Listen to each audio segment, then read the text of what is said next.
Lovely to see you. Great to see you. You made it. You've said before this is a very special place for you. Your happy place. What makes it so special? It all began with a single envelope. No royal seal, no crest, just a plain white package slipped through the back gates of Clarence House one rainy evening. Inside was a handwritten letter, careful, controlled, precise. No threats, no demands. Just a simple statement that could bring down the monarchy. I believe I am the biological child of King Charles III. DNA evidence enclosed. For decades, the British public has whispered about the royal family's secrets, affairs, betrayals, and hidden heirs. Some rumors faded away, others only grew stronger. But nothing could have prepared Buckingham Palace for the impact of that letter. The evidence wasn't weak or speculative. It wasn't some desperate grab for fame. It was scientific, documented, verified. A complete DNA result from a respected European genetics lab. Clear, clinical, indisputable. And the match? 99.9%, not to Prince William, not to Prince Harry, but to King Charles himself. The palace went into lockdown. Press offices were told to ignore inquiries. Internal emails disappeared. Legal teams mobilized within hours. But the news spread worldwide fast. What made this scandal even more explosive was the timing. Charles was still adjusting to his reign. Queen Camilla was fighting to hold on to public legitimacy. The revelation of a secret child, the product of a romance before Diana, threatened to upend everything. Camilla, enraged and feeling betrayed, was ready to explode. The mistress who became queen was now surrounded by danger. Many have never truly accepted her. Not only had Charles betrayed her with another woman, but he also fathered a child with her. That child, now grown, might have a claim, if not to the throne, then to the family's heritage, name, and legacy. Chaos behind the palace walls included shouting matches, destroyed heirlooms, legal threats, and a shocking silence from King Charles himself, as if he already knew, as if the rumors had always been true. Royal scandals aren't new. For generations, British royalty has dodged whispered romances, secret meetings, and hidden love letters exchanged within palace walls. But few rumors have stuck to the crown as stubbornly or quietly as the mystery of King Charles's other relationship, the one before Camilla. Everyone knows about Charles and Diana's tragic story, and about Camilla, the forbidden love who became queen. But few speak of the woman before them. Her name is known to some but rarely spoken aloud. She was never photographed with Charles, never gave interviews, never asked for a title. But she was there. In the late 1970s, when Charles had officially taken on royal duties and long before he was pressured to marry Diana, the woman was Lady Sarah Keell, a striking aristocrat, known for her intelligence, caution, and calm demeanor. She moved in the same exclusive circles as Charles, attending diplomatic dinners, horse races, and art shows. Friends described her as charming but careful, always thinking several steps ahead. Charles found comfort in her combination of grace and privacy. Camilla had just married Andrew Parker. Diana was still a teenager. Charles, 30 and restless, was under pressure to settle down, have children, and pick a proper bride. But what he wanted was Sarah. Their romance lasted over 2 years. Quiet weekends at Balmoral, late-night calls routed through trusted aides, a rumored trip to Italy in 1979 under the guise of foreign affairs. There were even reports of a planned engagement, abruptly canceled after Queen Elizabeth reportedly thought Sarah was too. Emotionally sharp but shaped to become a royal bride, she soon disappeared from the royal scene. There was no scandal, no public fallout. She returned to private life, married a French ambassador 2 years later, and moved to Switzerland. But not before reportedly giving birth to a son, born 9 months after her last meeting with Charles. According to a former valet, Charles looked as if he carried the weight of the world on his shoulders during that time. The boy, now in his early 40s, was raised abroad, privately educated, well-groomed but never flashy. Most surprisingly, he has always been financially secure. His schooling was said to be funded by an anonymous British benefactor. On his 18th birthday, he received a luxury car with no identifiable buyer. During a visit to London, he was seen entering a legal office close to the royal household through a back entrance. Still, it remained just a rumor. Until now. For decades, whispers about Charles's lost heir and the discreet romance that produced a royal child were kept under wraps. Palace aides denied it. Journalists avoided the topic for fear of legal consequences. In a rare offhand comment to a confidant, the Queen reportedly dismissed it as a fantasy people invent to distract from the dullness of royal life. However, truth, like blood, has a way of rising to the surface. As the monarchy faced growing calls for transparency, more stories began to emerge. A retired footman claimed he once gave roses to a woman Charles could never forget. A royal archivist was quietly removed after allegedly discovering personal letters hidden under false drawers at Clarence House. An anonymous tip to a European publication hinted that Charles's deepest secret is someone who looks just like him. Yet the palace held firm. No acknowledgement, no comment, no cause for concern. Behind the scenes, tension mounted. Camilla, known for her jealousy, reportedly forbade Charles from mentioning Sarah in private. When a close aide asked Charles if he had fathered a child before Diana, he reportedly turned pale. Now, with DNA evidence in the spotlight and a grown man claiming the connection, no one dares speak the truth openly. The whispers have grown louder, knocking on Buckingham Palace's doors. Camilla is going to hear them clearly. His name doesn't appear in history books. There are no glamorous magazine covers with his baby photos. Yet for more than 4 decades, one individual has quietly existed outside royal recognition, born not from scandal, but silence. Meet Sebastian David Kiel, whose life is a puzzle. Public yet hidden, privileged yet invisible. He may be an unacknowledged son of King Charles III. Sebastian was born in Geneva, Switzerland, in early 1980, 9 months after Lady Sarah Kiel's second-to-last visit to the UK. His birth certificate lists no father. His mother, noble by heritage but fiercely private, denied interviews and moved to a countryside estate near Lausanne to avoid attention. From the beginning, his life was unusual. A family trust covered all his education, starting at an exclusive Montessori school and continuing at a private British boarding school. Teachers described him as polished, articulate, intensely curious, and strangely mature. One even noted he carried the poise of someone prepared for public life, but without the public. And then there was his face, sharp cheekbones, close-set eyes, a profile remarkably similar to Charles's youth. It wasn't subtle, it was striking. One teacher once said, "If I didn't know better, I'd say you stepped right out of Sandringham." Sebastian simply smiled. In his early 20s, he moved to London, not to party or seek fame, but quietly enrolled at King's College London to study international law. No social media, no flashy cars. Everything was paid for. Those close to him were surprised by the source of his financial support. A former roommate said Sebastian never talked about where the money came from, but it was always there. Tuition, rent, even custom-tailored clothes. It was as if he had a silent benefactor. Recently released financial records showed the sponsor was a shell trust linked to a private royal law firm, the same firm that once managed Charles's Duchy of Cornwall estate. Coincidence? Maybe. Then came the rumors.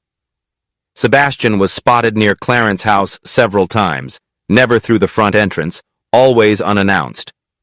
Former staff say he was quickly ushered in and out through the back door. No press, no record, always at night. A veteran chauffeur recalled a tense exchange when a senior official warned her, "If she finds out he's still in contact with Charles, it'll be World War III." The official was, of course, referring to Camilla. Sebastian has never spoken publicly. No interviews, no lawsuits, but those close to him say he has always known the truth. One childhood friend recalled Sebastian opening a faded envelope at 16 and whispering, "Everything I thought I knew about myself was a lie." Still, he remained silent. Until now. What changed? According to sources, it was the recent coronation when Charles officially took the crown. Watching the man he believed was his father ascend the throne while acting as if he didn't exist broke something inside him. Sebastian soon began quietly seeking legal counsel. After exchanging DNA samples and receiving lab results, the truth became clear. He is a 99.9% match with King Charles III. Yet the palace refuses to acknowledge his existence. His name is never mentioned. But the evidence is out, and the world is watching. No matter how hard a secret is hidden, it eventually grows up and knocks on the palace door. The British monarchy has long depended on discretion, secrecy, and perfect timing. But no amount of protocol could have prepared them for what arrived one brisk morning via courier at a private legal office in Mayfair. A sealed genetic report with certified documentation, independent lab approval, and a devastating conclusion. King Charles III is the biological father of a 44-year-old man the monarchy has never publicly recognized. Sebastian David Keel, the claimed son of Charles and Lady Sarah Keel, began quietly searching for answers months ago. Friends say he carried the weight of uncertainty for decades, raising questions but never confirming anything. He was advised to stay quiet, humble, and avoid asking too many questions. But after Charles's coronation, something shifted. He couldn't take it anymore. A close friend admitted that watching the man he believed to be his father wear the crown while acting like he didn't exist felt like a deep, almost spiritual betrayal. Sebastian reached out to a well-known genetic testing agency in Switzerland, renowned for its confidentiality with high-profile clients like royals, millionaires, and politicians. The process was straightforward, but the consequences were huge. To confirm paternity, DNA samples were needed from both Sebastian and Charles. Here, the story takes an explosive turn. A palace maintenance contact, a former butler sympathetic to Sebastian's cause, secretly obtained a hair sample from King Charles, carefully taken from a recently used travel comb. The chain of custody was secure and confirmed by two independent witnesses. Sebastian's sample was collected under strict lab supervision. The result? A 99.97% match. No room for debate, no loopholes, no doubts. Sebastian was not a pretender or deluded.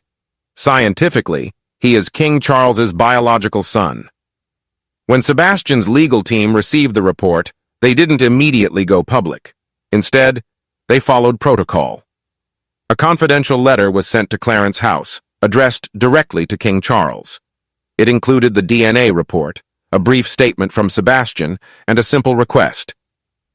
"I don't want a title or wealth. I just want the truth to be publicly acknowledged." Insiders say the palace immediately sprang into damage control. Camilla was reportedly pulled from a scheduled appearance. Legal teams were mobilized. Phones rang non-stop for 48 hours. Not to challenge the results, but to confirm what they already feared. An anonymous assistant said there was no denial, no outrage, just silence. A silence that screamed guilt. Within days, quiet meetings were held behind closed doors. Camilla, furious, demanded to know how this was possible and how it had remained secret for so long. Several palace staffers said Charles appeared haunted, not shocked. "I'm not confused, just deeply and disturbingly haunted," one said. Outside the palace, journalists began to stir. The document had been leaked, not by Sebastian, but by someone in legal circles outraged that the monarchy was trying to bury the truth again. The story spread through European media before hitting international headlines. Royal DNA bombshell. Charles' father's secret son. Lab confirms crown contaminated. King's love child emerges with scientific proof. Camilla's worst nightmare confirmed. And with that, the fairy tale cracked. Faced with cold, clinical science, the palace's centuries-old legacy of secrecy, spin, and suppression was finally tested. There was no denying it now. The king had a son. Camilla's reign was far from uncontested. The moment the DNA results reached Clarence House, the atmosphere shifted. Staff described it as suffocating, as if a storm were pressing down on the palace walls themselves. For Queen Camilla, this scandal was more than humiliating. It was a personal battle erupting at the heart of her carefully crafted reign. Her reaction began quietly. She canceled an afternoon meeting with royal charities, reshuffled her security team, and relocated a private dinner with Charles to opposite ends of the house. Then came the explosion. According to multiple royal sources, Camilla screamed for roughly 20 minutes after receiving the DNA documents.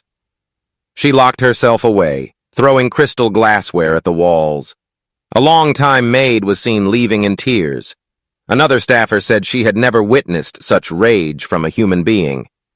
Camilla was completely unhinged. One insider said it wasn't just about the affair. It was the significance. The child was real. The DNA was authentic. And soon, the entire country would know that Charles fathered another child, not with her. Camilla, who rose from mistress to queen consort over decades, now faced a rival she could neither deny nor control. Having thought she had buried her nightmare of scandal, Camilla faced a harsh reality. She had already endured public criticism as the other woman in Charles and Diana's failed marriage, weathering sneers and accusations of being a homewrecker.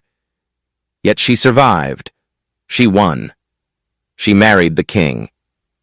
But just as she was about to be crowned, the past returned, not as rumor, but in flesh and blood. A grown man with royal DNA, media backing, and the power to shatter her legacy with one interview.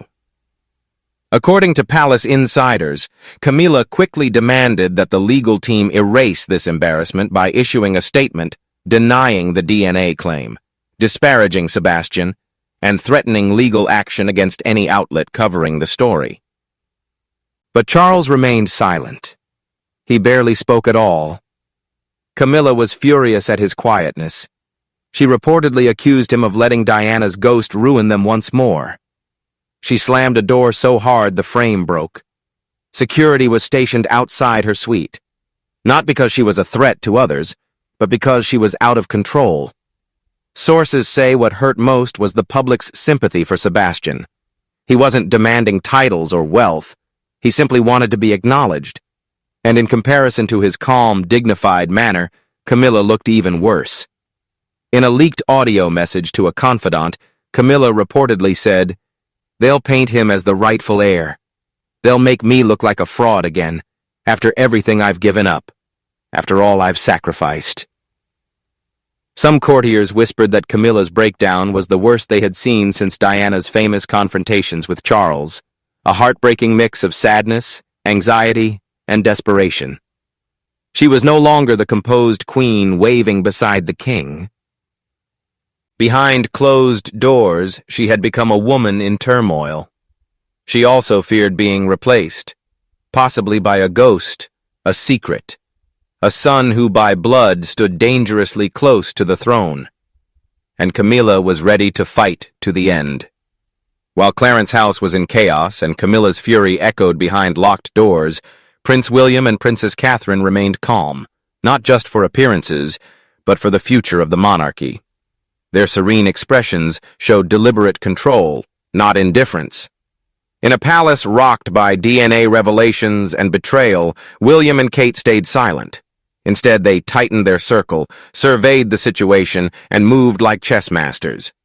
Privately, William was said to be shaken, but not surprised. Rumors of a half-brother had circulated in his family for years. As a child, he had heard whispers from royal officials, teachers, and tabloids, but there had never been scientific proof until now. With the DNA results confirmed and the palace scrambling, William understood what was at stake. This wasn't just a scandal involving Charles, it was about public trust, succession optics, and the monarchy's fragile standing in a modern world that no longer tolerates dynastic dishonesty. According to insiders, William told his advisors, "We don't interfere, we don't smear, we wait and prepare." His top priority was protecting his children. Prince Louis, Princess Charlotte, and Prince George represent the monarchy's future. The discovery of a secret half-uncle might sway public opinion, spark intrigue, and threaten the carefully maintained image of royal continuity.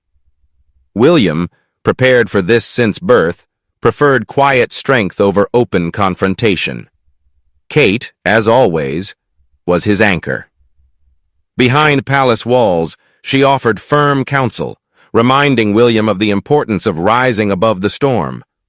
Their public appearances remained poised, affectionate, and steady. Paparazzi captured them at children's events, charity functions, and official visits, never revealing the private turmoil. Behind the scenes, Kate arranged for media specialists to monitor the narrative across platforms. Her team tracked every headline, tweet, and video about Sebastian's emergence, not to silence discussion, but to understand and anticipate it. What did they find? The public sympathized, not with Camilla or Charles, but with Sebastian, a calm, articulate man seeking only acknowledgement. Day by day, calls grew louder for a public statement from Buckingham Palace. Some speculated William might contact Sebastian directly. Others assumed he was waiting to see if Charles would break his silence or let the stillness continue. Whatever the strategy, one thing was clear. William and Kate had learned from history. They knew how badly Diana's situation was mishandled. They understood the risks of silence and were determined not to repeat the past. Camilla may have been breaking down under pressure. Charles may have been hiding behind old doors. But William and Kate had long planned for the monarchy's future. Their approach was simple: stay calm, prepare, and act when the time was right. For decades, it had been just a rumor, a whisper behind velvet curtains. Those who saw too much but said too little exchanged knowing looks. But now it's a fact. The DNA test doesn't lie. A man raised in silence and hidden from the public eye carries the blood of a king. He has Charles's eyes, his posture, even his voice. And now, thanks to science, he knows the truth. And the world has proof. Camilla's outbursts grabbed headlines. Her slammed doors and fear of being replaced showed a queen whose power was never secure. But the real story is deeper. There's rot at the monarchy's core, lifelong secrecy, a legacy built on denial. And Charles, the man at the center, his silence is deafening. There's no denying it any longer. Sebastian exists. He is real. He is royal. And though he may never wear a crown, his mere existence is enough to take it from those who do.